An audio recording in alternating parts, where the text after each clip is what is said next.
Out here, trust isn't optional. It's essential. That's why crew around the world rely on Asperton Insurance Advisors. Built by former yacht crew, we know the risks, and we know how to protect you.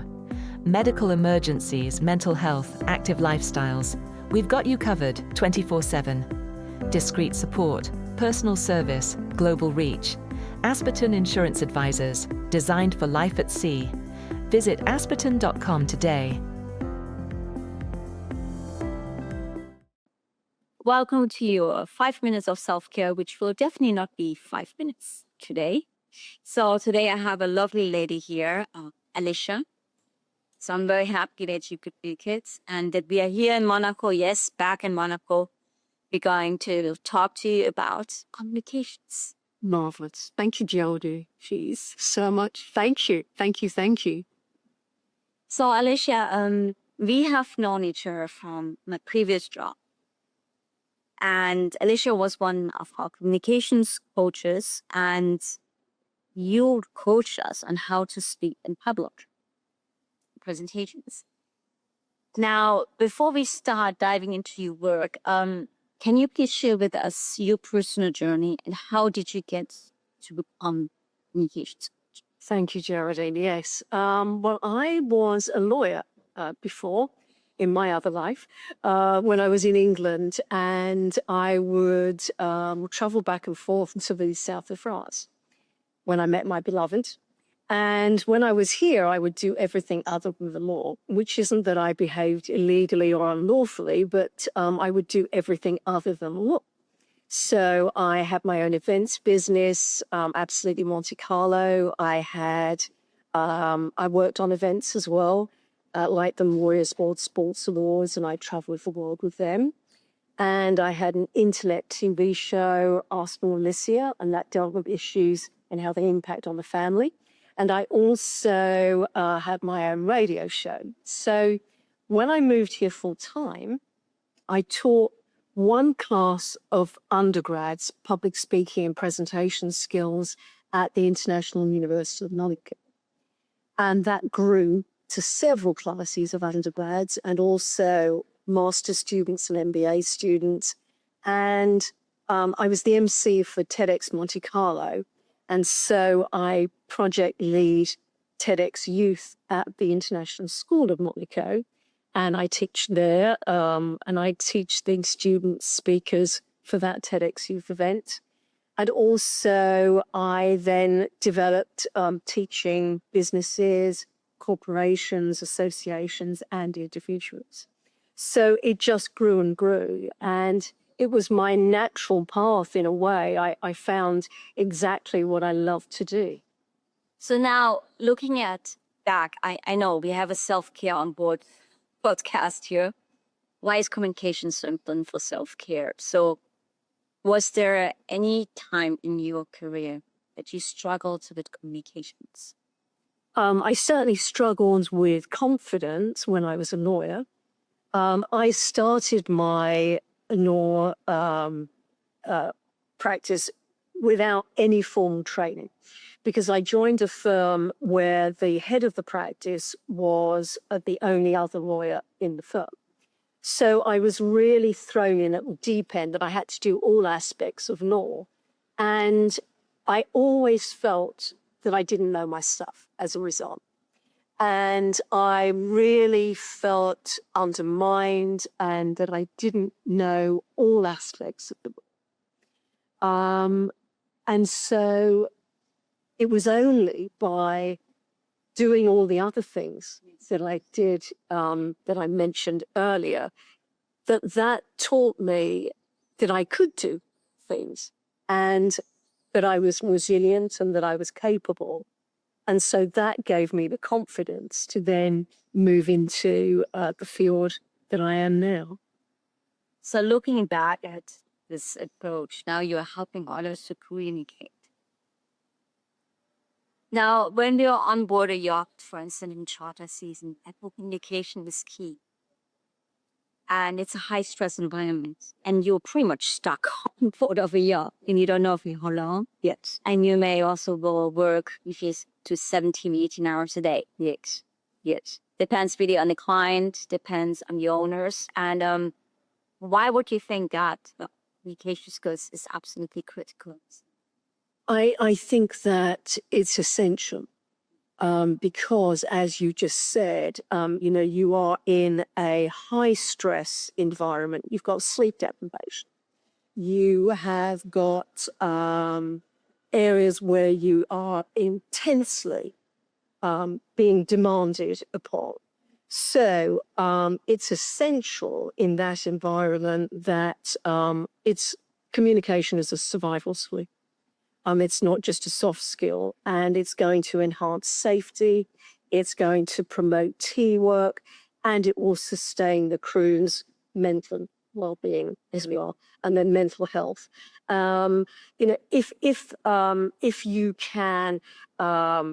If you can communicate with different languages, different cultures as well, which is very often on board ships, you can then really enhance your teamwork, and you can have effective communication, which is going to help leadership, and it's going to help making better decisions and maintaining team relations as well. Perfect. So you actually did now mention that cultural differences. Yes. Now, having worked also in many different countries, we know it's not that easy. No. Sometimes because it's a different culture. Yes, if you're in Dubai and Thailand, somewhere totally different. Totally different, yeah. Now, communication goes beyond words, doesn't it? Yes. So if you could share with us what you coach also, what goes beyond words. I think that, people think that effective communication is all about what you said. But actually, I always quote that Stanford University did research into what makes effective communication. And what they found was 57% of your effectiveness is in your body language and the way you use your body. 37% was in the tone of your voice, and the rest, I'm not a mathematician, but I know that it's a very small percentage, was in the words that you speak. So it's not what you say, it is how you say it. So your body language is going to be very, very critical in shaping how you play out communication on board. And the tone of your voice as well. You should always be respectful, always be courteous, and always think about how you react non-verbally as well as verbally. That folding of the arms immediately, He's got pictures everywhere. Yeah. So that's immediately, that's a barrier. This is a very different look, isn't it, to when I'm like this, I'm open. Also, rolling of your eyes. The number. And people don't realize this. Yes. It can be so rude. So rude, yes, so rude, and also very aggressive too. So I think that if you can de-escalate conflict on board where people are very tired, very stressed, they've been very demanding, if you can be conscious of how you are using your body, how you're giving feedback, how you are handling the rising escalation of conflict to be able to calm it down, and always with a respectful tone. Actually speaking in the lower register, Yes. it's always better than when you go up to the higher register, because immediately, this is very, yes, exactly. Yes. Exactly, yeah. And also I think, in terms of using your body, that you need to breathe. And of course, you're the girl for all of that. I have learned so much from you. I still have to learn too. The breath is...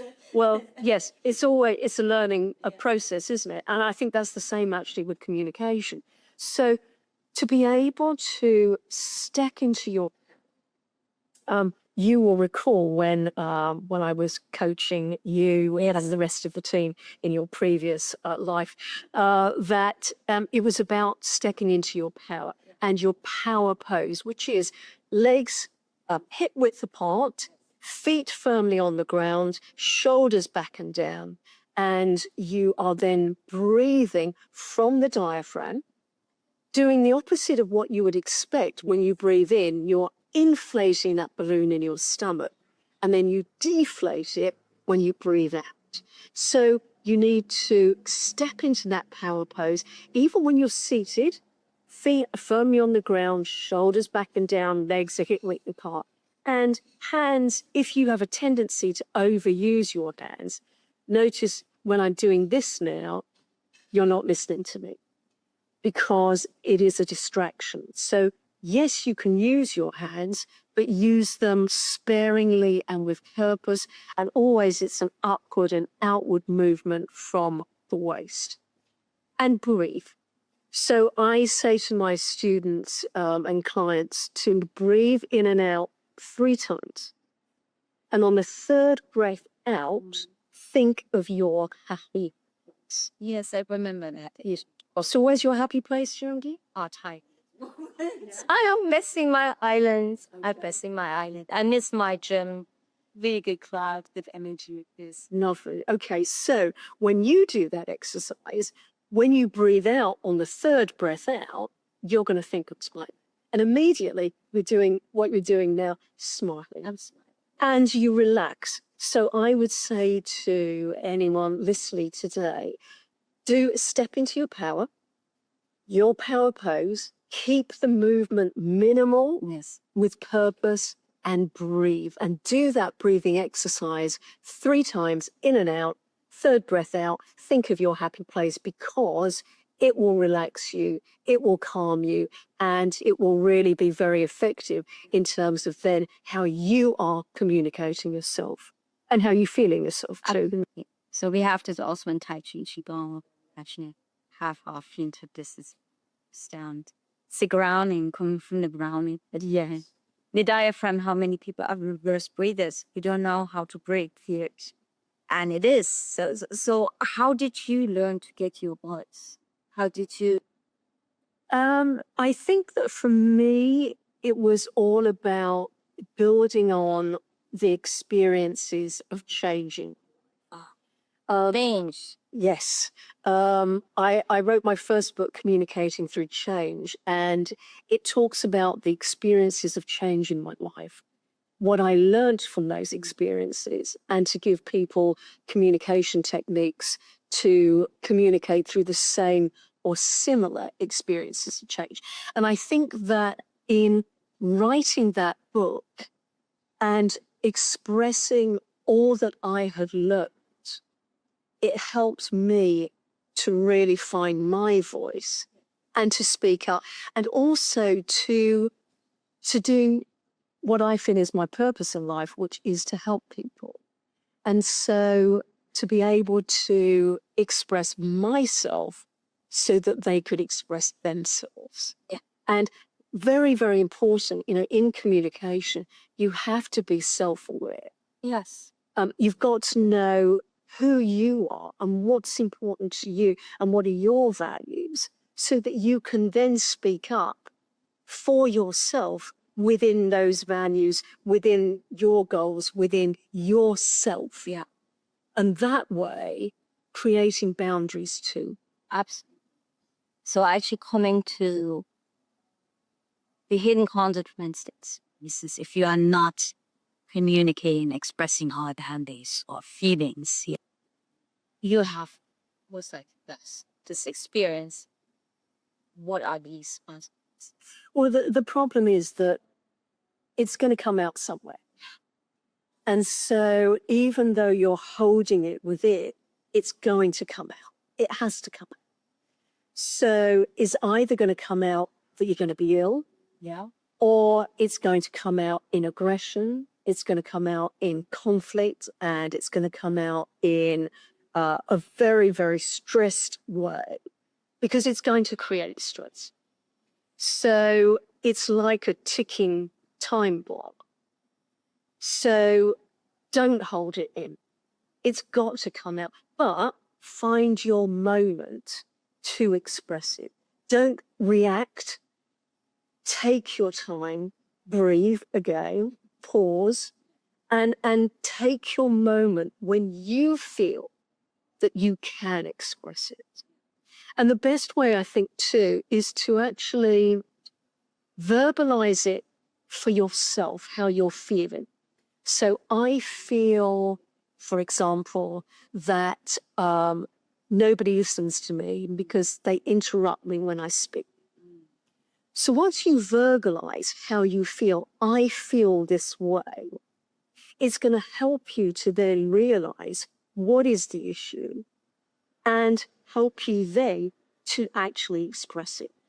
Knowing what the issue is for you, that you can then take your time and take your moment to say how you feel. Not to say to people, you make me feel, Now, because that produces hostility and conflict and aggression, but rather to say, I feel this way when I speak because I'm interrupted. Not saying you constantly interrupt me. It's so much softer, and also it will produce a better response. absolutely. I think it starts again with like, are you deserving of being heard? Yes. I love that. I mean, it is really important to start with the self-awareness. Absolutely. Yeah.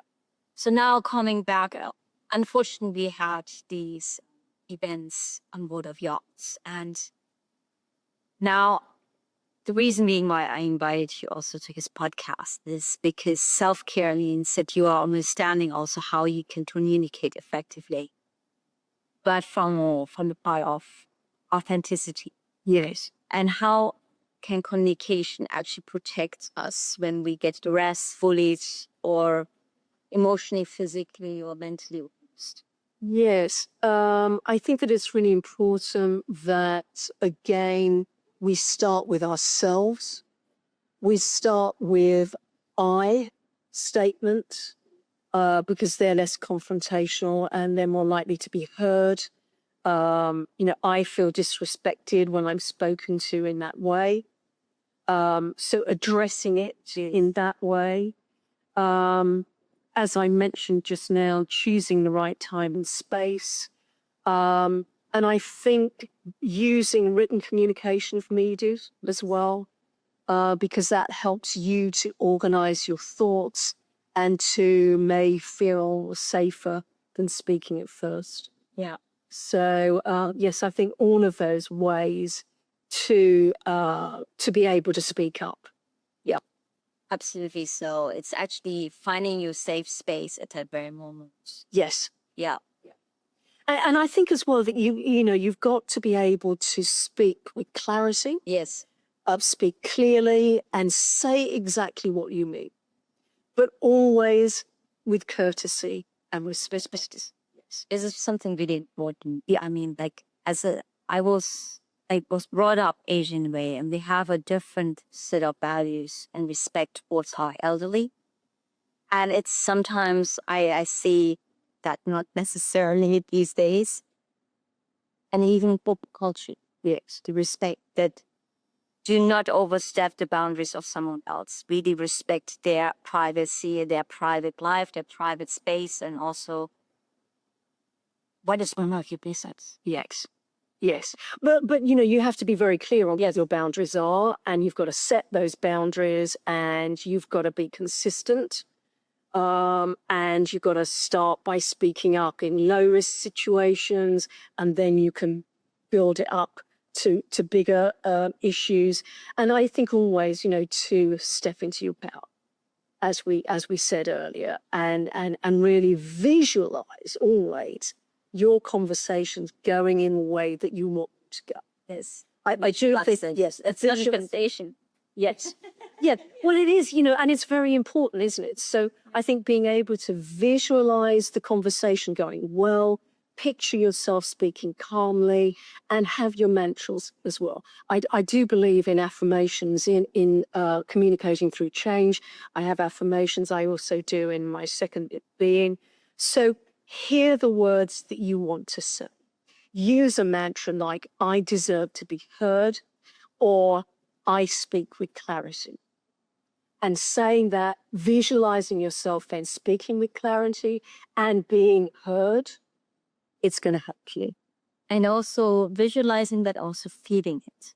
You need to feel it. This is something important, because the mantras, everything, there's so many tools that come into this box. Yes. So now, what about if someone feels like they're being silenced? And like, I had this also many times in my career and even my private life, just shut up. I think that women experience that quite a bit. Actually. Yes. I do know that a lot of my female clients feel undermined. They feel that they don't have the right to speak up and express themselves. And so my training is very important for them, because it's giving them the confidence to be able to, I'm all about raising self-esteem and giving people confidence. And that's what it's about. It's being able to know and realize that who you are and what you have to say has value. And it's having that belief in yourself. I have value. I have every right to speak up and express myself as you do and you do. So it's giving my clients the confidence to be able to step into it. Thank you if you say that. I actually had this discussion yesterday where I had to tell some investors, no, it was not easy. Yeah. This is really also knowing your own value and worth. That's, again, the self-awareness. Yes. It's all to do with self-care. Yes. So what we're discussing is about self-care. Definitely. I mean, you have to be sure of what are your values, what are your priorities, and what are your goals. And it's living your life in accordance with it. Yes. So living your life in accordance with your priorities. And then it's those that you are going to communicate. And you're going to have the strength to do that. Yes. Because you are very sure of, these are my priorities. Yes. This is what's important to me. And so I'm not going to put up with any crap, because it doesn't align with who I am. And I don't have to put up with that. No, it's like the values. It's really important, because we have the tendency to maybe think we can actually bend them. Stay integrity, because once we lose ourselves, then we really lose this voice also. Yes, thank you for using that word, because that's exactly it, Geraldine. It's about integrity. It's about authenticity, and it is about integrity, being true to yourself. And also, when you are true to yourself, does that mean that you will not rock the boat? People will not want to people won't like it. It will mean that you will have respect. Yes. And we all deserve to be respected. And so in your communication, you're going to be clear, you're going to be professional, you're going to be courteous, and you will always be respectful. And that way, people will be the same to you. Yeah. So what would you say, just to repeat, what are the non-negotiables when it comes to effective communication in a busy short season? I would say that it's always really important that there is respect. I would say as well that, so I'm just looking at... Sorry, I keep on jumping in these questions. No, that's okay. No, that's quite okay. No, I would say that it's really important to listen to yourself, listen to your gut, listen to each other. As we mentioned earlier, people think that when they communicate that it's all about what they say. It's actually very important that you listen. And so in these high stress environments, I would suggest that it's very important to actually stop, listen, take a brief moment before you react, and then think about how you're going to respond. So it's about coming back to the breathing. It's about coming back to pausing. It's about listen. Yes. Listen to yourself, listen to other people, and that way you're not going to be reacting like that, and it will de-escalate any conflict. It seems to be so normal. Like, when I say this, I just had a post which I saw on Instagram on business. It seems to be very normal that apparently when you're in a high stress environment, you just keep very short. Yes. Not necessarily you. And I don't agree. I agree that even when you're in a stress environment, if you're in business, it was a comment like, oh, rich people, they send messages very short. No voice message. And I said, but the voice is so important to hear. Yes. So people do not get it in Yes. a wrong way. Yes. Emails, when you send emails, sometimes the emails can be just totally misunderstood. Yes. Yes, that's very interesting, actually, because I was speaking to a coach recently, and he coaches businesses. And what he was saying was that a lot of the time, if you're trying to sell something, for example, that you communicate in writing, maybe WhatsApp messages, emails. But actually, it is so much more effective if you either leave a voice message or you actually send a video Yes. where they can see you Yes. as well as hear you. Because then there's no misinterpretation and there's no getting it wrong. You're very clear. Okay, this is how you are. Yeah. You're coming across, it's so much more personable. Yes. And it's raw. Yes. And that's what we need to do. Because an email or a written message can be very cold. And yes, it can be misinterpreted. And I do believe that there's a shift also when it comes to that, even corporate world or in work, because we see this. So also on board of a yacht, you feel distressed and you're like, I need to get this done really now. We all have a breathing. Yes. We don't have time to pause. Yes. I do think that that's essential. And also, going back to body language, how in those high stressful situations, just a glance can be really reassuring between people. Maybe that, you've got a client who's very demanding and your colleague just gives you a look that says, I've got your back. I've got your back. Yeah, it can mean so much. Yes. Can mean so much. And also, that made me think of something else, which was in the body language that you've got the cue. Also, listening. If you've got a client who usually is very talkative and they're very quiet, you can kind of assess, okay, something's going on here. So, it's listening to other people, listening to yourself, and also showing in those situations that you've got each other's back. Those little cues, those little body language things that say, I'm with you. I've got you. So you got this, guys, because this is important. This goes embodiment. This goes into in between the lines and understanding that communication is not just words. Yes. So looking at, do you have any other stories you can share from your guys or your experience where you saw a transformation of people being maybe not having a voice at all and suddenly a confidence and are able to manage conflict really well? Yes. I'm happy to say that actually there are incredible examples. I'll give you one.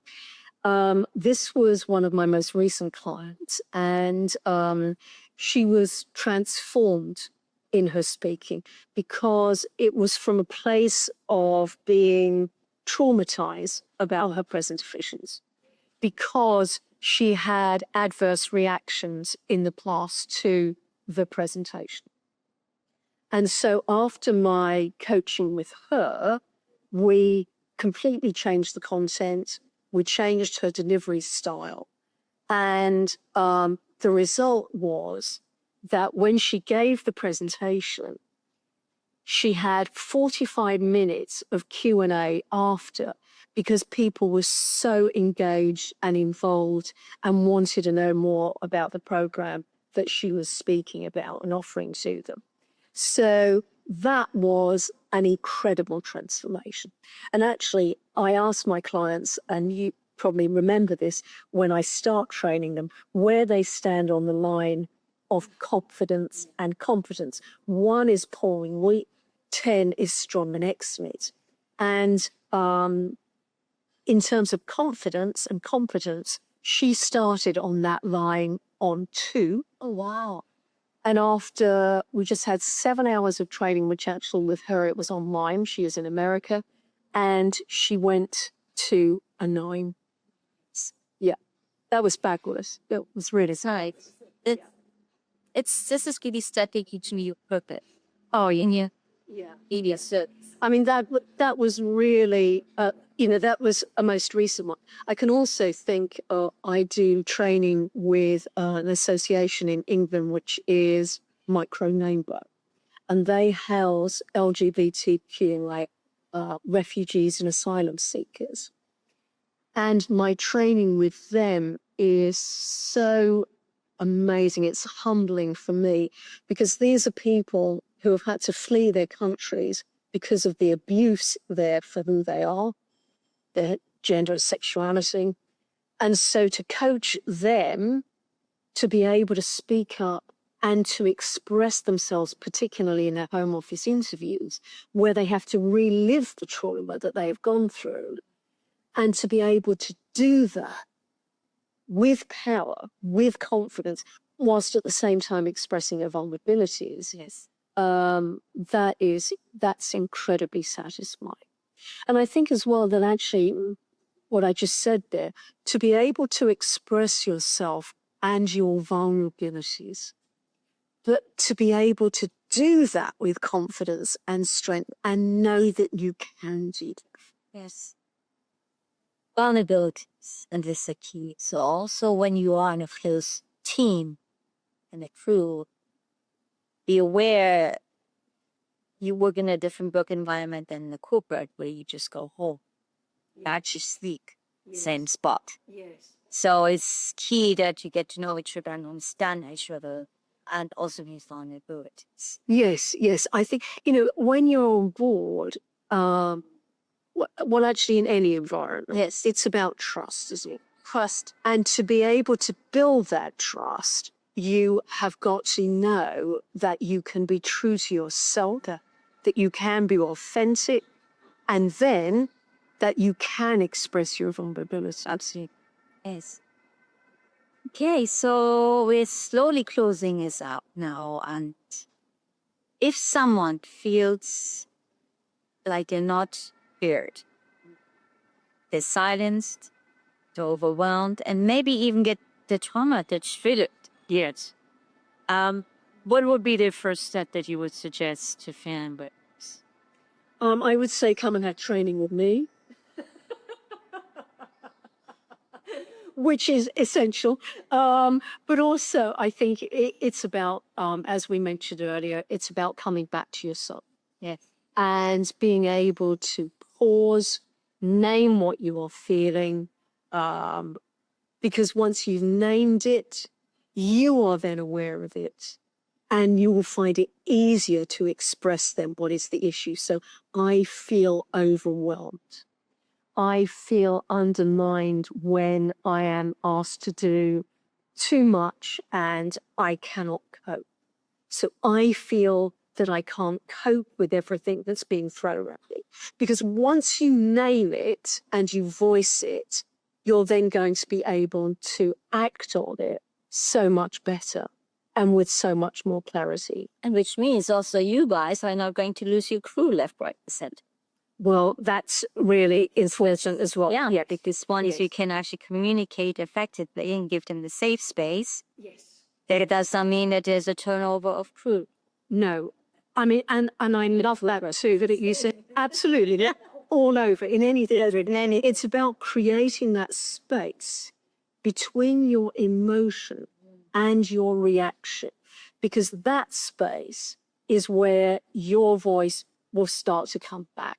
So I always say, listen to yourself, name what you are feeling, because then you are going to be able to create that space where your voice will come back.